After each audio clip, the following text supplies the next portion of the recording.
Shalom, selamat pagi Bapak Ibu Saudara yang dikasihi Tuhan. Kita bertemu kembali dalam acara Renungan Pagi Spiritual Life.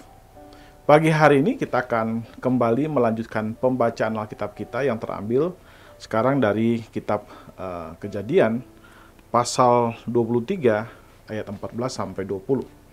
Bapak Ibu Saudara yang dikasihi Tuhan, ini merupakan bagian keempat dari perikop tentang kematian Sarah dan pembelian kuburannya. Saya akan membacakan bagian firman Tuhan ini bagi Bapak Ibu Saudara sekalian. Kejadian 23 ayat 14 sampai 20, demikian firman Tuhan. Jawab Efron kepada Abraham, "Tuanku, dengarkanlah aku.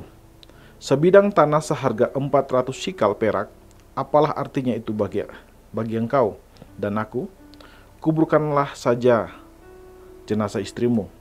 Abraham mendengar usulan Efron, ia menimbang perak untuk Efron sebanyak yang diminta di hadapan Bani Het, 400 sikal perak, seperti yang berlaku di antara para saudagar.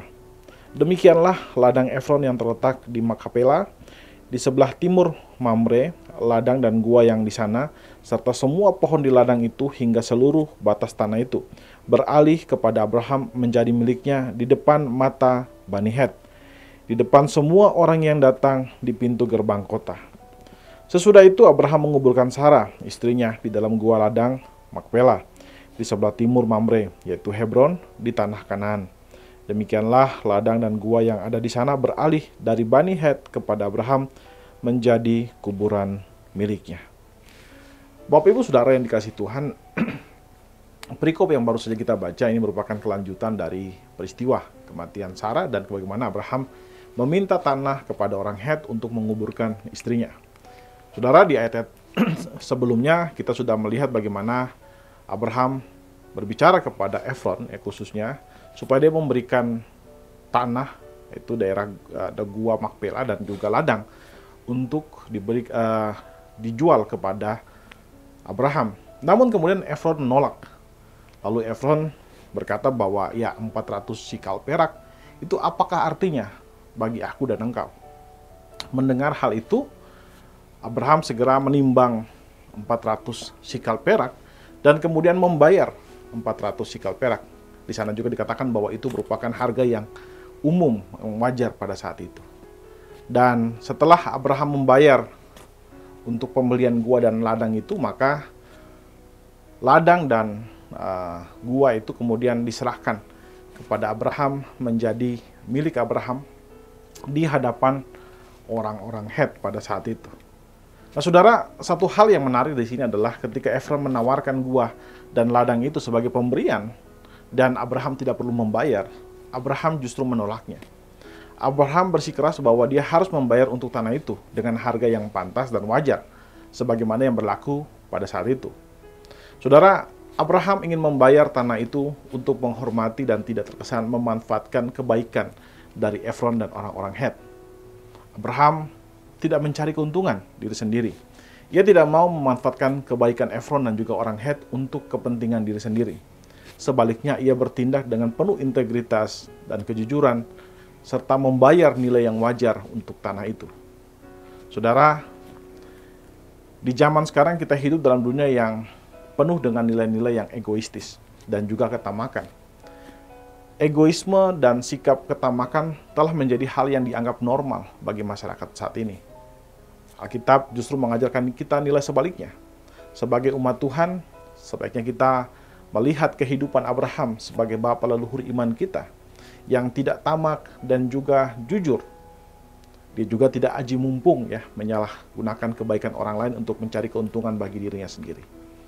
Sebaliknya, dia membayar Efron dengan harga yang wajar, harga yang seharusnya. Saudara, dari kisah ini kita belajar untuk hidup menjadi orang yang tulus dan saleh di dalam hal keuangan dan juga hal transaksi apapun yang kita lakukan.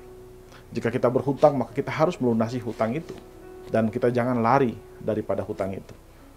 Sungguh menyedihkan jika kita mendengar ada orang-orang Kristen yang tidak mau membayar hutang mereka. Mereka justru berencana dari awal untuk tidak membayar dan kemudian mereka lari dari tanggung jawab mereka. Mazmur 37 ayat 21 berkata bahwa orang fasik meminjam dan tidak membayar kembali, tapi orang benar adalah pengasih dan pemurah. Saudara, Kita juga ketika kita bertemu dengan orang yang baik terhadap kita, mereka suka memberi kepada kita. Janganlah kita memanfaatkan kebaikan mereka dengan terus meminta ya dengan berbagai cara. Mungkin juga ada yang bersaksi ya tentang kebutuhannya, tapi tujuannya adalah sebenarnya meminta. Saudara, hendaklah kita tetap menjadi orang yang tulus, ya orang yang tidak memanfaatkan kebaikan orang lain. Sebaliknya orang yang pemurah, orang yang memberikan kebaikan kita kepada orang lain.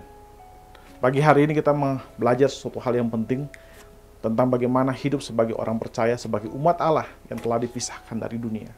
Yaitu kita hidup sebagai orang yang tulus, kita hidup sebagai orang yang jujur, kita hidup sebagai orang yang tidak tamak, dan biarlah kita menjadi orang yang berintegritas di dalam kehidupan kita sehari-hari. Amin. Saudara, mari kita mengambil waktu sebentar untuk merenungkan firman Tuhan yang baru saja kita dengarkan. Saudara, apakah saudara sudah menjadi orang yang tidak memanfaatkan kebaikan orang lain? Mari kita mengambil waktu untuk berdoa, meminta Allah memberikan kepada kita kemampuan untuk menjadi orang yang mengasihi dan menghormati orang lain dengan tulus.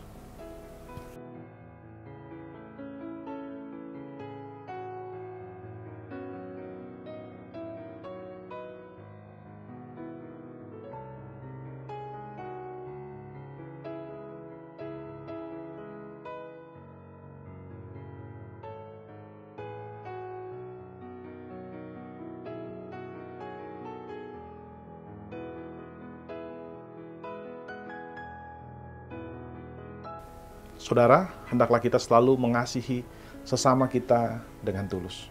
Mari kita tundukkan kepala, kita berdoa. Ya Tuhan Allah Bapa kami bersyukur buat kasih dan setiamu kepada kami. Terima kasih jika Engkau telah menyertai kami dari malam sampai pagi ini dalam istirahat kami. Dan pagi ini kami telah bangun, itu semua karena anugerah-Mu Tuhan. Terima kasih buat waktu yang sudah Engkau berikan kepada kami, untuk bisa kami boleh menghidupinya kembali. Kami juga bersyukur buat firman Tuhan hari ini yang sudah kami dengar, yang mengajarkan kami tentang bagaimana kami harus hidup menjadi orang yang tulus, harus hidup menjadi orang yang mengasihi sesama kami, dan tidak memanfaatkan kebaikan-kebaikan orang-orang di sekitar kami.